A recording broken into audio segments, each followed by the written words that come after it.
যাদের বাংলাদেশের নাগরিক না, বিদেশি নাগরিক, বিদেশি পাসপোর্ট, তারা আজকে বাংলাদেশকে অবৈধভাবে জোর করে সংবিধানকে পায়ের তলায় পিষ্ট করে তারা দেশ পরিচালনা করছেন এবং তাদেরকে জামাত বিএনপি সহযোগিতা করছেন। আপনি দেখেন এই যে মাইলস্টোন স্কুলের ছাত্ররা, সাধারণ ছাত্ররা যে অগ্নিদগ্ধ হয়ে মারা গেল, অনেক মায়ের কোল খালি হলো, আহাজারি আর্তনাদ।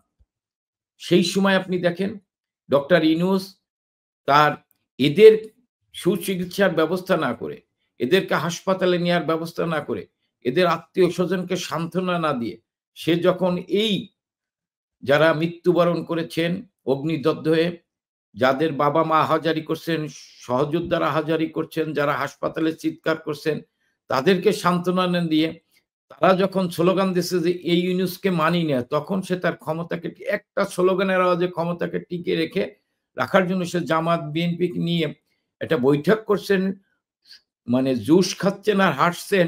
একটা শোক প্রস্তাবও ওই মিটিং এ নেননি, আপনি দেখেছেন। অর্থাৎ সাধারণ মানুষের প্রতি তার দায়বদ্ধতা, দেশের প্রতি তার দায়বদ্ধতা, এটা ডক্টর ইউনূসের নাই। ডক্টর ইউনূস ৬৬৬ কোটি টাকা কর মওকুফ করেছেন। ডক্টর ইউনূস গ্রামীণ ফোনের মাধ্যমে বছরে $15 বিলিয়ন পাচার করেন। ডক্টর ইউনূস গ্রামীণের নামে ইউনিভার্সিটি করেছেন। ডক্টর ইউনূস ম্যান পাওয়ারের ব্যবসা নিয়ন্ত্রণ করতেছেন।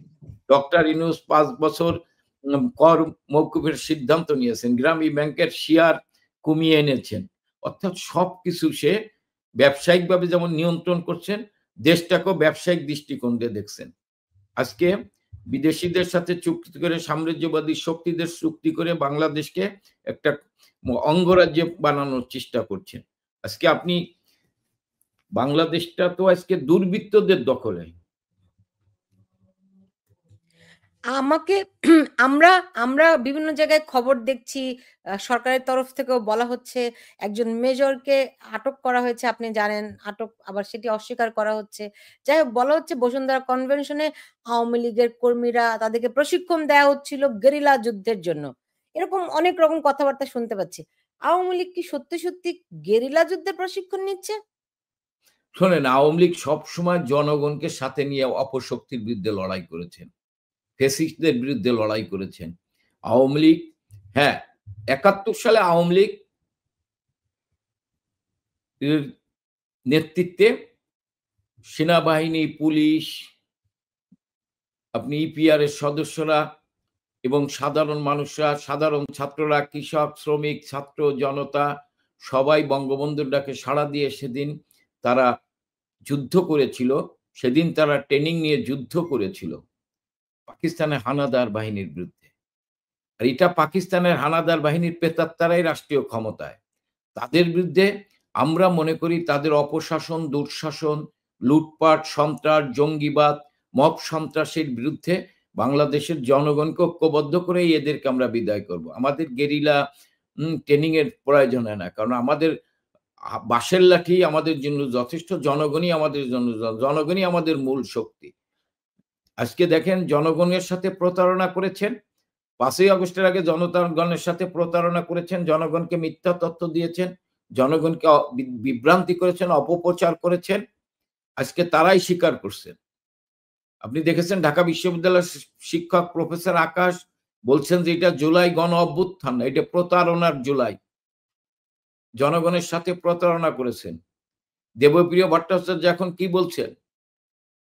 বিদ্রূপ করে বলছেন যে এই সরকারের মতো ভালো সরকার আমার জীবনেও দেখি না, এই সরকারের উচিত তাড়াতাড়ি বিদায় নেওয়া।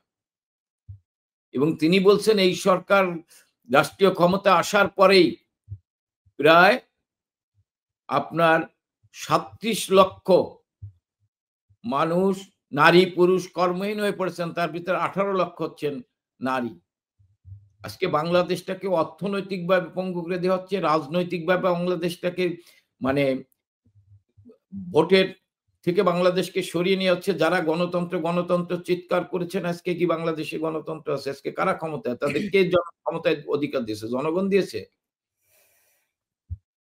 আপনি আপনি নিশ্চয়ই জানেন যে আজকে এনসিপি এবং বিএনপি তারা ছাত্রদল তারা দুটি পৃথক সমাবেশ করেছে এবং সরকার ৫ই আগস্ট আপনার জুলাই ঘোষণাপত্র দিতে পারে। এই ব্যাপারে আপনারা কি দেখছেন? এতে করে মুক্তিযুদ্ধের পক্ষ এই বিষয়গুলো কি আরো একবার আ উপেক্ষিত হবে কিনা?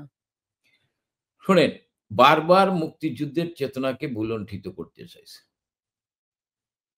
১৯৭৫ সালের ১৫ আগস্ট বঙ্গবন্ধুকে হত্যা করার পর জিয়াউর রহমান, খন্দকার মোশতাক জিয়াউর রহমানরা অবৈধভাবে ক্ষমতা দখল করেছিল। যদিও তারা জিয়াউর রহমান ৭১ কে ধরে রেখে বঙ্গবন্ধুকে ইতিহাস থেকে মুছে ফেলার চেষ্টা করেছিল। ইতিহাসকে বিকৃতি করার চেষ্টা করেছিল। ৭ই মার্চকে মুছে ফেলার চেষ্টা করেছে। জয় বাংলাকে মুছে ফেলা হয়েছিল। কিন্তু ৭১ এর আংশিক ধরে রাখার চেষ্টা করেছিল। আর ২৪ এ যারা তথাকথিত যে আন্দোলন করেছেন, এই ২৪ এর আন্দোলনের ডিজাইনার কারা?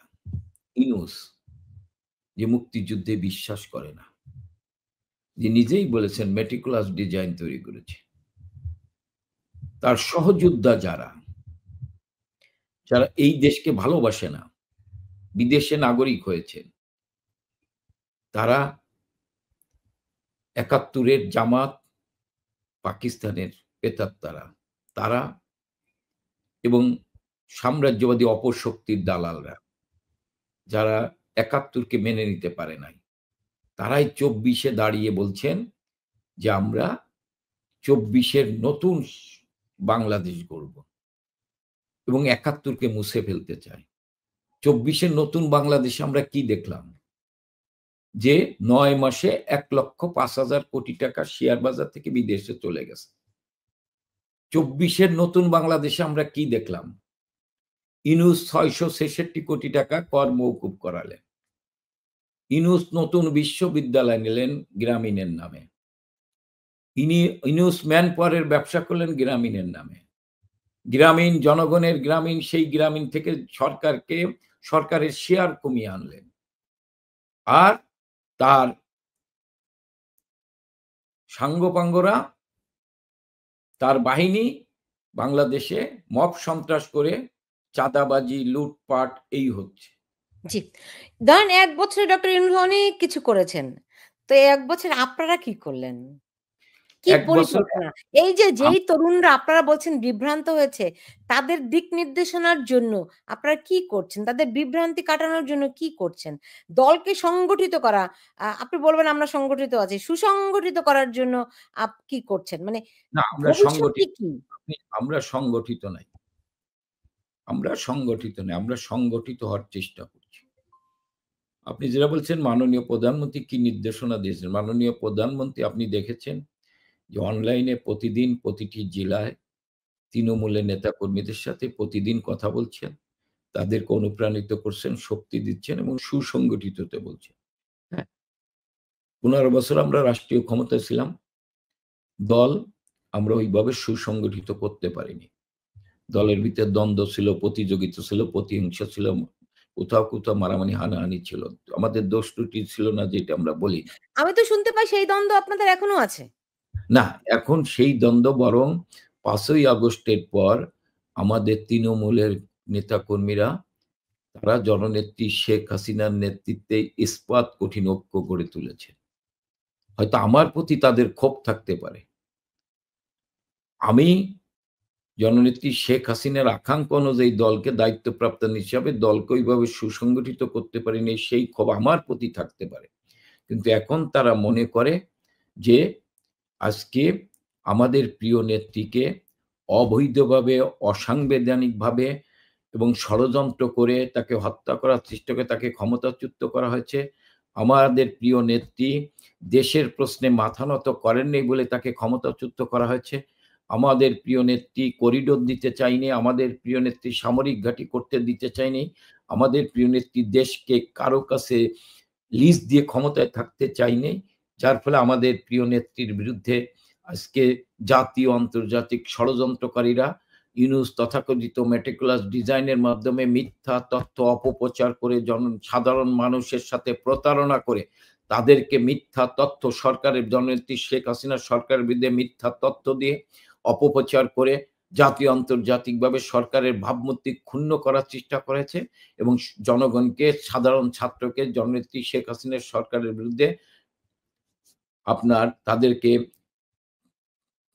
মানে তাদেরকে দিয়ে জননেত্রী শেখ হাসিনার বিরুদ্ধে তাদেরকে ঐক্যবদ্ধ করেছিল। এটা ছিল ষড়যন্ত্র। কিন্তু আজকে সেই সাধারণ ছাত্ররা বুঝতে পেরেছেন যে এটা তাদের সাথে প্রতারণা করা হয়েছে এবং তাদের বক্তব্যের ভিত্তিতে আজকে জাতির সামনে সুস্পষ্ট হয়ে উঠেছে এবং ইউনূস এবং সেদিনকে যে ছাত্ররা নেতৃত্ব দিয়েছিল তাদের কর্মকাণ্ড, তাদের লুটপাট, তাদের দুর্নীতি দেখে এবং সারা বাংলাদেশে যে সন্ত্রাস, নৈরাজ্য, চাঁদাবাজি, এটা দেখে দেখেন মির্জা ফখরুলের মতো লোকও বলছেন আগে চাঁদা দেয়া লাগতো যদি ১০০ টাকা, এখন চাঁদা দেয়া লাগে ৫০০ টাকা। আমি অস্বীকার করি না যে আমাদের আমলে চাঁদাবাজি হয়নি।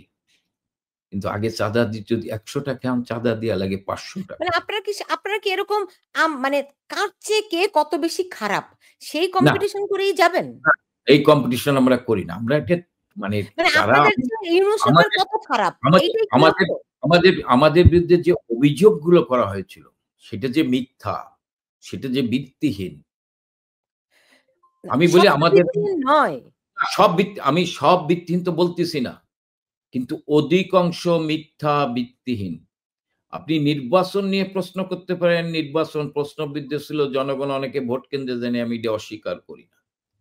কিন্তু উন্নয়নের ক্ষেত্রে, মানুষের নিরাপত্তার ক্ষেত্রে, মানুষের অন্ন, বস্ত্র, বাসস্থান, চিকিৎসার ক্ষেত্রে, কর্মসংস্থানের ক্ষেত্রে জননেত্রী শেখ হাসিনা বারবার প্রমাণ করেছেন যে তিনি অনন্য। হ্যাঁ, নির্বাচনের ক্ষেত্রে আপনি প্রশ্ন করতে পারেন বিরোধী দল আসে নেই, নির্বাচন প্রশ্নবিদ্ধ হইছে বা আমাদের ক্ষমতার সময় আমরা যারা এমপি, মন্ত্রী ছিলাম, আমাদের কিছু আচরণ বা আমাদের কিছু কথাবার্তা দলের ভাবমূর্তি ক্ষুণ্ণ হয়েছে, এটা আমি অস্বীকার করি।